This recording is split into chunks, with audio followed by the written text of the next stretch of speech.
তাহলে উপপাদ্য 26।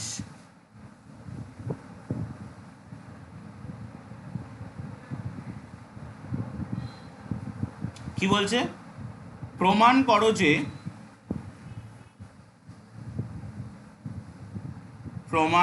যে সমান সমান ক্ষেত্রফল বিশিষ্ট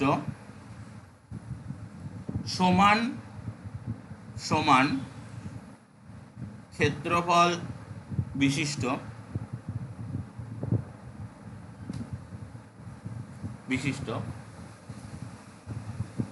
ত্রিভুজাকার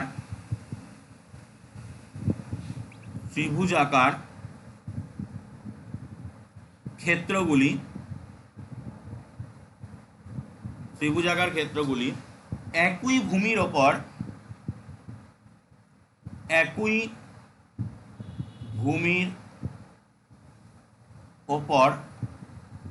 এবং ভূমির একই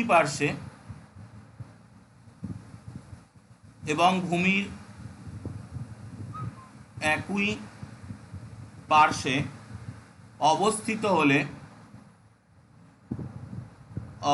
হলে তারা একই সমান্তরাল যুগলের মধ্যে অবস্থিত হবে। তারা একই সমান্তরাল যুগলের মধ্যে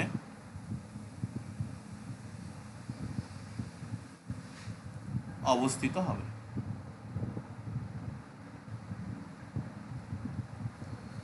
ওকে, তাহলে এটা কিন্তু উপপাদ্য 25 যেটা আমরা করলাম একটু আগে, যেখানে আমরা প্রমাণ করেছিলাম যে দুটো ত্রিভুজ তারা যদি একই ভূমি এবং একই সমান্তরাল যুগলের মধ্যে অবস্থিত হয় তাহলে তাদের ক্ষেত্রফল সমান। ঠিক তার উল্টো এখানে কি বলা হচ্ছে? এখানে বলা হচ্ছে যে দুটো ত্রিভুজ তাদের ক্ষেত্রফল যদি সমান হয় এবং তারা একই ভূমির উপরে যদি অবস্থান করে এবং ভূমির একই পার্শ্বে যদি অবস্থান করে তাহলে তাদের ক্ষেত্রফলও সমান, তাহলে তারা একই সমান্তরাল যুগলের মধ্যে অবস্থান করবে। এটা এখানে বলা হচ্ছে। মানে উপপাদ্য 25 আর 26 কিন্তু একজন আরেকজনের উল্টো। উপপাদ্য 25-এর উল্টোই হচ্ছে উপপাদ্য 26। উপপাদ্য 25-এ দেয়া ছিল একই ভূমি একই সমান্তরাল যুগলের মধ্যে অবস্থিত, প্রমাণ করতে হয়েছিল ক্ষেত্রফল দুটো সমান। উপপাদ্য 26-এ দেয়া আছে ক্ষেত্রফল দুটো সমান এবং একই ভূমির উপর অবস্থিত, প্রমাণ করতে হবে একই সমান্তরাল যুগলের মধ্যে অবস্থিত। ছবিটা আঁকি। তাহলে একটা ভূমি নিচ্ছি, যে ভূমিটা হচ্ছে সাপোজ এসি ভূমি বা এবি ভূমি। এই নিলাম ভূমিটা। এই ভূমির ওপরে দুটো ত্রিভুজ নেব। ওকে, এটা আমি আপাতত এসি নাম দিই। আচ্ছা, একটা ত্রিভুজ হচ্ছে, আমি আগে একটা সমান্তরাল যুগল এঁকে নিই, তাহলে ছবিটা আঁকতে সুবিধা হবে। এটা হচ্ছে একটা সমান্তরাল যুগল সাপোজ। তো একটা হচ্ছে এ থেকে বি হয়ে সি, এই আর একটা হচ্ছে এ থেকে সাপোজ ডি হয়ে সি। ওকে, তো একটার নাম দিলাম, এটার নাম দিলাম বি, এটার নাম দিলাম ডি।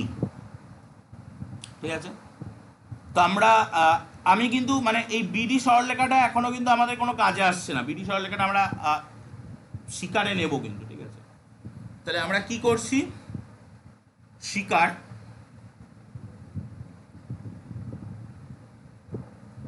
শিকারে আমরা বলছি যে আমরা দুটো ত্রিভুজ নিয়েছি। জাস্ট আমি কিন্তু বিডিটার কথা এখনো আসিনি।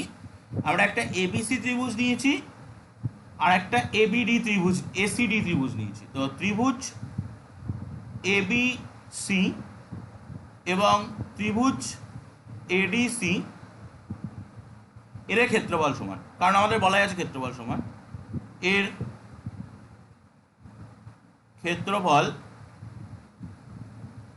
সমান এবং এরা একই ভূমিটার নাম হচ্ছে এসি, একই ভূমি এসি, এর একই পার্শ্বে অবস্থিত, একই ভূমি এসি এর একই পার্শ্বে অবস্থিত, মানে এসি যে ভূমিটা, তার দেখ দুজনেই উপরের দিকে আছে, এসি থেকে উপরের দিকে আছে, কেউ একজন উপরের দিকে একজন নিচের দিকে তা কিন্তু নেই, দুজনেই এসি ভূমির উপরের দিকে অবস্থান করছে। ওকে, আমরা এখানে আরেকটা কাজ করব, এবার বিডিটাকে যুক্ত করে নেব। বিডি যুক্ত করলাম, বিডি যুক্ত করলাম। ওকে, প্রমাণ আমাদেরকে কি করতে হবে? প্রামাণ্য,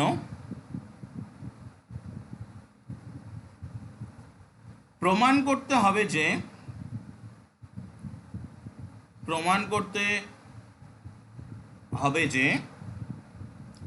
কি প্রমাণ করব? তারা একই সমান্তরাল যুগলের মধ্যে অবস্থিত, তার মানে এই AC parallel to BD, AC এবং বিডি পরস্পর সমান্তরাল, এটা আমরা প্রমাণ করব। তো তার জন্য আমাদের একটু অঙ্কন লাগবে। অঙ্কনে আমরা কি করছি? অঙ্কনে বি এবং ডি যে দুটো বিন্দু, এই দুটো বিন্দু থেকে আমি এই এসি ভূমিটার ওপরে দুটো লম্ব আঁকছি।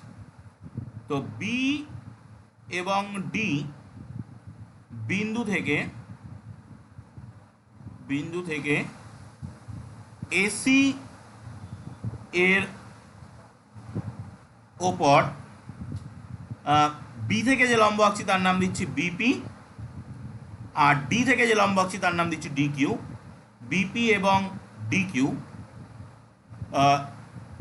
দুটি লম্ব অঙ্কন করলাম, দুটি লম্ব অঙ্কন করলাম।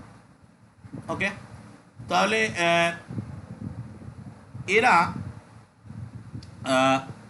এরা এসিকে এক জায়গায় ছেদ করবে। তো যারা এসিকে ডিপি পিতে ছেদ করছে, পি এবং আর ডি কিউ কিউতে, পি এবং কিউ যারা এসিকে যথাক্রমে পি এবং কিউ বিন্দুতে ছেদ করে,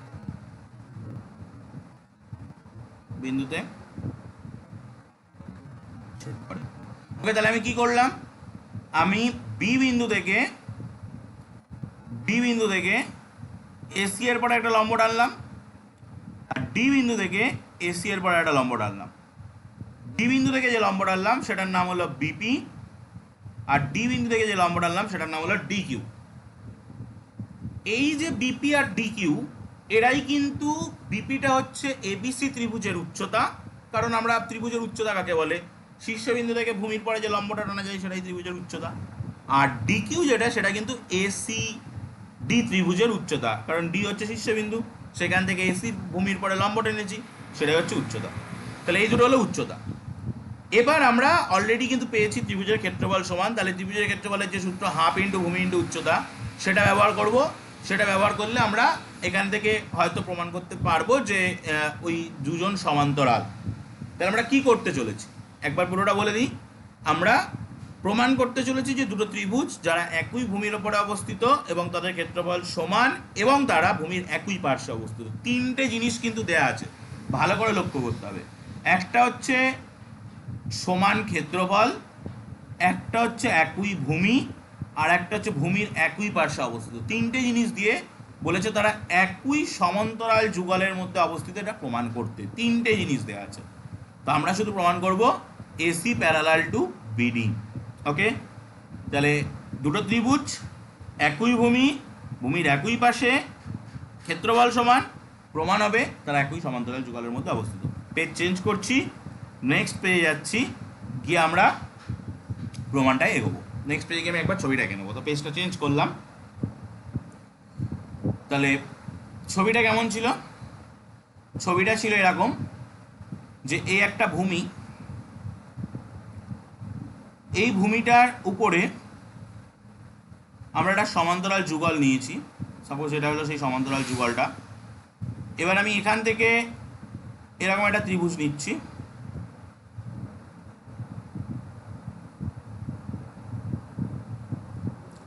আর একটা এরকম ত্রিভুজ নিচ্ছি এই। এবার আমরা এখান থেকে দুটো লম্ব টেনেছি, একটা হচ্ছে এই লম্ব আর একটা হচ্ছে এই লম্ব, ঠিক আছে। তো এই লম্বগুলোর নাম দিচ্ছি আমি। সাপোজ এটা হচ্ছে এসি, এটা বি ছিল, এটা ডি ছিল, এটা বিপি, এটা ডিকিউ, ঠিক আছে। এই ছিল মোটামুটি নাম। এবার আমরা প্রমাণটায় যাব। প্রমাণে আমরা প্রথমেই কি করব, যে দুটো ত্রিভুজের ক্ষেত্রফল বের করব। ত্রিভুজ এ বি সি এর ক্ষেত্রফলের সূত্র কি, হাফ ইন্টু ভূমি, এ বি সির ভূমি কি এসি, ইন্টু উচ্চতা কি বিপি, আর ত্রিভুজ এ ডি সি এর ক্ষেত্রফলের সূত্র কি, হাফ ইন্টু ভূমি সেই এসি, উচ্চতা কি, উচ্চতা হচ্ছে সেই ডিকিউ। তাহলে দেখ, আমরা দুটো ত্রিভুজ নিয়েছিলাম, যে দুটো ত্রিভুজের ক্ষেত্রফল সমান ছিল। আমরা ত্রিভুজ দুটোর ক্ষেত্রফল বেরও করে ফেলতে পারলাম। একটা হচ্ছে half into AC into BP, একটা হচ্ছে half into AC into DQ. এবার ত্রিভুজ দুটোর ক্ষেত্রফল যেহেতু সমান, তাহলে প্রশ্ন অনুসারে আমরা কি করতে পারি, এদের দুজনকে সমান করে দিতে পারি। প্রশ্নানুসারে half into AC into BP is equal to half into AC into DQ. AC AC কেটে গেল, হাফ হাফ কেটে গেল, চলে আসলো কি BP equal to DQ. BP equal to DQ মানে বিপির দৈর্ঘ্য যা ডিকিউর দৈর্ঘ্য তাই, এটা পেয়ে গেলাম। এবার দেখ, বিপি এবং ডিকিউ দুজনে কিন্তু সমান্তরাল, কারণ এই কোণটাও 90 ডিগ্রি, এই কোণটাও 90 ডিগ্রি, দুটো 90 ডিগ্রি। একই সরলরেখা, এসি সরলরেখার পরে দুটো লম্ব অঙ্কন করা হয়েছে, তাহলে বিপি এবং ডিকিউ কিন্তু সমান্তরাল। তাহলে আমি সেটা লিখছি যে বিপি প্যারালাল টু ডিকিউ।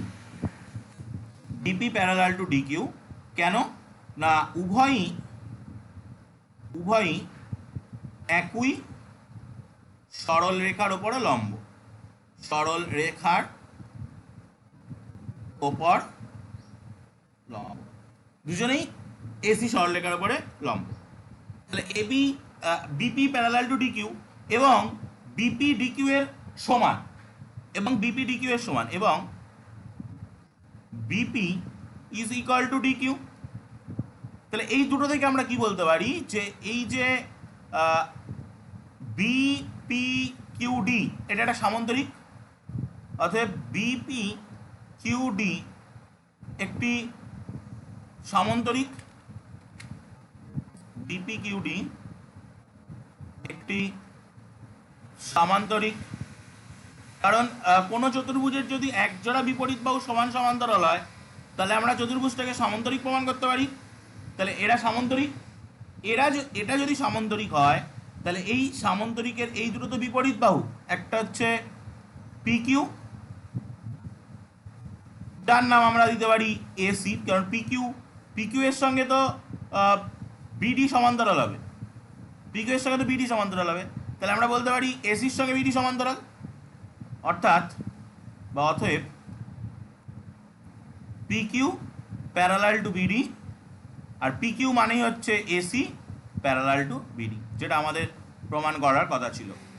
তাহলে আমরা উপপাদ্য 26-এ প্রমাণ করলাম যে যদি দুটো ত্রিভুজ তাদের ক্ষেত্রফল সেম হয় এবং তারা একই ভূমি একটা ভূমির ওপরে দুজন অবস্থান করে, তাহলে তারা, এবং অবশ্যই তাদেরকে ওই ভূমিটার একই দিকে অবস্থান করতে হবে। যদি দুটো ত্রিভুজ একটা ভূমির দুটো দিকে অবস্থান করে যায়, তাহলে কিন্তু আর এই উপপাদ্যটা হবে না, তাদেরকে ভূমির একই দিকে অবস্থান করতে হবে। তাহলে আমরা প্রমাণ করতে পারবো যে ওই ত্রিভুজ দুটো যে একই ভূমির ওপর অবস্থান করছে এবং তারা একই সমান্তরাল যুগলের মধ্যে অবস্থান করছে, তারা একই ভূমি এবং একই সমান্তরাল যুগলের মধ্যে অবস্থান করছে, এটা আমরা প্রমাণ করতে পারবো। ওকে, আমরা প্রমাণও করলাম যে ভূমি ছিল এসি আর সমান্তরাল যুগল ছিল বিডি, তাহলে একই ভূমি একই সমান্তরাল যুগলের মধ্যে ত্রিভুজ দুটো অবস্থান করছে। ওকে, দেখ এটা কিন্তু উপপাদ্য 25-এর ঠিক উল্টো। উপপাদ্য 25-এ ছিল যে ত্রিভুজ দুটোর ক্ষেত্রফল সমান প্রমাণ করো, দেয়া ছিল তারা একই ভূমি একই সমান্তরাল যুগলের মধ্যে অবস্থান করছিল। এটাই কি দেয়া আছে, তারা একই ভূমির পরে অবস্থান করছে, একই ভূমির একই দিকে অবস্থান করছে, ক্ষেত্রফল সমান প্রমাণ করো তারা সমান্তরাল যুগলের মধ্যে অবস্থান করছে। ওকে।